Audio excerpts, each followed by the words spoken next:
News Talk Sports 94.9 WSJM. Dave Wolf, Robert Kowski, up here at Griffith Stadium in Kalamazoo, where St. Joe picks up their first win of the year, 51-25 over Kalamazoo United. Really not the cleanest of games for either team. But really the thing that I was most surprised at was St. Joe quarterback situation. Hudson Corning played the first drive, threw an interception, and didn't play the rest of the way. Yeah, he got hurt on the sideline. He had his one shoulder in the sling. He got, on the interception, he got sacked and drove into the ground pretty hard. It was his non-throwing arm, so hopefully that's not an injury that lingers more than this week. But I thought LeClaire did a nice job coming in. Had a couple fumbles there, just mainly because practice snaps versus game snaps are two separate things. Especially since he's the number 2 quarterback, practicing with the number 1 center. Yep, and so, but he did a good job running the veer, made some good reads. Lloyd North, so I thought, made some adjustments and started getting into that backfield, slowing that down. But, St. Joe in the second half scored in every possession. Yep. And that's something that they've kind of struggled offensively. They gave up some plays late in the game, but that's St. Joe having a lot of freshmen and sophomores out there playing defense, which is fine. I mean, that's why, as a coach, you want them to get some practice time or game time because they practice just as hard as the varsity. I think Norrick's this is a much better Norrick's team than we've seen without a doubt. Really over the last 20 years. This was a team that St. Joe beat 35-0 last year, and they come up and score 25 tonight. Really, most of that was in the second half against the St. Joe second teamers, and Norrick still had their number 1s in. But really, Norrick's had some great offensive plays. That swing pass to the outside, and that was working for them all night long. Yeah, they did a good job. Lloyd Norrick of old would have gave up. But they got a D1 recruit going to Michigan who's only a junior. The community's invested heavily into the facilities here. It looks night and day. I mean, it's a brand new turf field. I mean, I'll swing this around, and this is beautiful. The brand new turf field Month old. At less than a month at Griffith Stadium in Kalamazoo.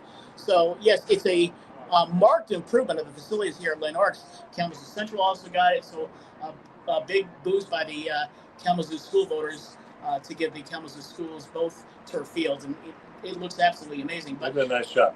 And this is a program up till last season and not had a winning season since 1999. Program back in the late 90s had 2 guys, one that had long NFL career, Duckett, and talking with Coach Patterson, who's rebuilding this program in the pregame. He says Duckett is involved in the program along with John Flowers, who also went to Michigan State. But you got to give credit to, I think, Lloyd North.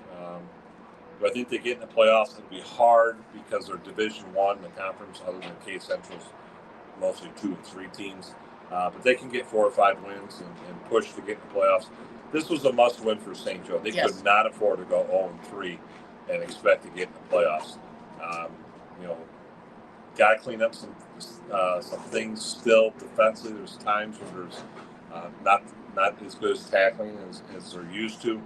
I mean, it's a young team. They're arm tackling. They're not wrapping up, and they're not getting the body on them. Isaac Cotty once again led the Bears with tackles. He had only 10 today. Only 10. Yeah, usually he has that at halftime or first quarter. But the thing is, somebody other than Cotty needs to step up on that stage of defense. Yeah, pitcher I thought did a good job tonight. I thought the Bear defense did a good job. They had given up a lot of yards there in the first half, and Lloyd North had the ball at goal line at the 3-yard line, and did not allow them to score.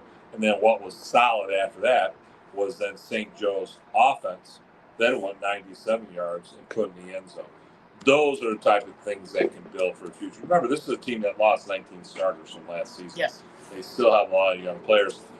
Yeah, maybe they're seniors, but they don't have a lot of game experience. So every game is a growing opportunity for them. And, next week they have Gull Lake at home for homecoming. There's a lot of things going on that week, both for homecoming. The distractions are plenty. Yeah, distractions, but also part of the high school experience. Yeah. You only get 4 homecomings in your life, and after that, you can't go back unless you're a weirdo or something. Or you fail, or you held back. Or you get held back a few years. Right, Brett? No, I never had that problem. So, enjoy the moment. That's where athletes have proven to do better in school and life because they know how to balance their time, and that's what will happen this week. The Bears will balance their time. St. Joe varsity practices at 6:15 on Thursday morning, a.m., not p.m. AM. So they give the guys the Thursday afternoon to go do things, to go watch JV freshmen, to go cheer on other things. I'm not sure if something will continue because it's going to be pretty cold at 6:15 as the season goes on. But enjoy the week. Coaches have been through this. It's not their first rodeo. It's not their first homecoming. They're not going to allow them to be in activities that could cause injury. But enjoy the moment. The Powder Puff game is always a big deal. Usually senior girls and freshmen versus juniors and sophomores. And they play at Dickinson now. And now they got a flag football team. Pretty darn, which won the state title. Yeah. So that Powder Puff game might be pretty good. Yeah. St. Joe improves to 1-2. Norris falls to 1-2. St. Joe goes back home next week to face Gull Lake, and don't know what they did tonight, but Gull Lake is a struggling program. Yep. Kind of like what Norris was. Gull Lake looking for that rebuild that Norris is basically doing. Yeah, the difference is Gull Lake's a very good soccer school. Yeah.